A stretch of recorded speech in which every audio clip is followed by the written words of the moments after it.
The first thing you notice about Eleanor Whitmore is not her Hermes handbag or her 3-carat diamond ring. It is the way her eyes scan a room, cataloging everything that does not belong to her carefully constructed world. That morning in the airport terminal, those eyes were sharper than usual, because Eleanor was already having the worst day of her life. Her only daughter, Sophie, was getting married in Charleston. Eleanor had planned this wedding for 18 months. She had chosen the caterer, the florist, the orchestral arrangements, everything.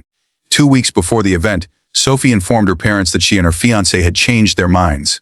They were eloping to Costa Rica instead. Eleanor felt her entire life unraveling, and she was desperate to fix it. The direct flight to Charleston was meant to help her salvage what she could of her perfect vision. As she settled into her first-class window seat, Eleanor felt the weight of everyone's judgment. She could feel it from the gate agents who had watched her complain about the flight delay, from the fellow passengers who had stepped aside as she walked to her seat with her perfectly manicured hands clenching her itinerary. When the tall black man approached carrying a small canvas bag, Eleanor knew immediately where this was going. The flight attendant was scanning boarding passes, and this man was pointing at seat 2B, the seat directly next to hers. Eleanor's jaw tightened. She turned to face the window, her silk scarf suddenly very interesting. The man settled into his seat with a quiet grace, completely unbothered by her obvious rejection. He opened a worn paperback novel and began to read, his presence there like an unavoidable truth she could not dismiss. For the first 40 minutes of the flight, Eleanor said nothing. She ordered her usual sparkling water with lemon. She reviewed her wedding vendors through her phone. She did everything in her power to deny that the man next to her existed. But somewhere in the middle of the flight, Eleanor heard something that changed everything. The man was on his phone, his voice low but unmistakably emotional. He was speaking to someone named Marcus. His son, Eleanor would later learn. He was telling the boy how proud he was that Marcus had gotten into his first-choice college, how they had made it through the hard years together, how his love for his son was bigger than any obstacle life had placed in their way. Eleanor felt something crack inside her chest. She watched this man wipe his eyes quickly when he ended the call. He looked out the window for a long time.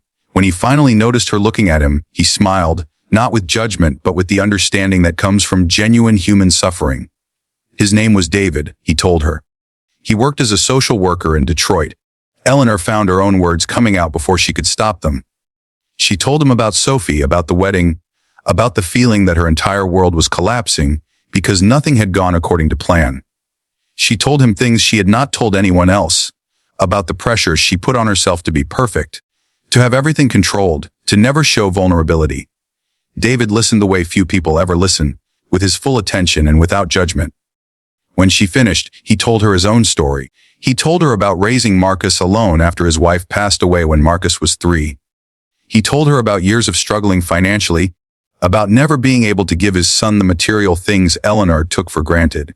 He told her about learning that love was not measured in what you could provide or control, but in what you were willing to sacrifice. An hour before landing, the captain's voice came through the intercom.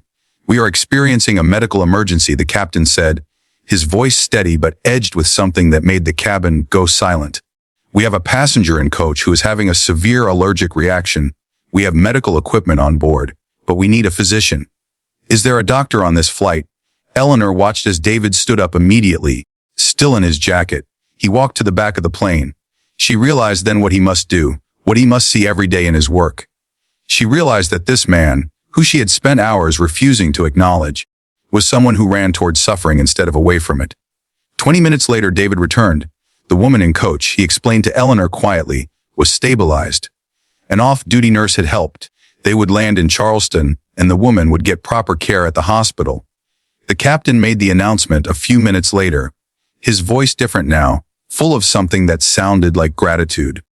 As the plane descended through the clouds, Eleanor turned to David and asked him the question that had been building in her heart. She asked him why he had been kind to her when she had been so cold to him. She asked him how he could see past someone's worst moment and still treat them with dignity. David smiled and told her that he had learned long ago that people are never just one thing. She was a woman who had been frightened and controlling because she loved her daughter so much that she had forgotten to let her daughter grow. That was not a moral failure. That was being human. That was being a parent who cared so deeply it sometimes came out wrong. When they landed in Charleston, Eleanor and David exchanged phone numbers. He was only there for the weekend, visiting Marcus at a college orientation. She would be managing the emotional wreckage of her daughter's wedding plans. But before they parted, Eleanor did something she had not done in years. She asked him for advice. She asked him how she could be a better mother to Sophie, how she could let go of her need to control outcomes and love her daughter for who she actually wanted to be. David told her the truth. He said that love was an ongoing practice, not a destination. That the best thing she could do was tell Sophie she was sorry, that she was proud of her, and that she would spend the rest of her life learning how to love her daughter without conditions. 3 weeks later, Eleanor stood on a beach in Costa Rica at sunset. She wore a casual linen dress instead of the custom gown she had commissioned. Sophie wore a sundress she had bought at a local market. The ceremony lasted 7 minutes. Eleanor cried through all of it, but this time the tears felt clean, like they were washing something necessary away. She had also sent a donation to David's social work organization, but more importantly, she had sent him a message.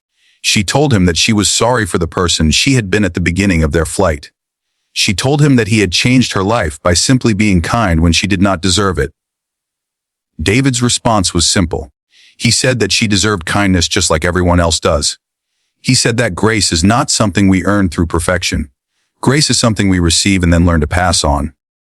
Eleanor kept his message. She reads it when she is frustrated with Sophie, when she is tempted to impose her will on others, when she forgets that love looks different than control. She keeps it as a reminder of the day a stranger sitting next to her on an airplane taught her the most important lesson of her life. Sometimes the people who change us most completely are the ones we almost never see at all. They are the ones we try to look past, the ones we dismiss, the ones we fail to recognize as mirrors reflecting our own humanity back to us. This is the story of Eleanor learning to see. This is the story of David showing her how. And this is a reminder for all of us that kindness is a choice we make every single day, and that choice echoes further than we could ever imagine. If this story touched your heart, if it reminded you of the power of second chances and the beauty of human connection, please like this video. Subscribe to Pure Kindness Stories for more tales that remind us who we truly are when we choose compassion over judgment. And please share this story with someone who needs to hear it right now.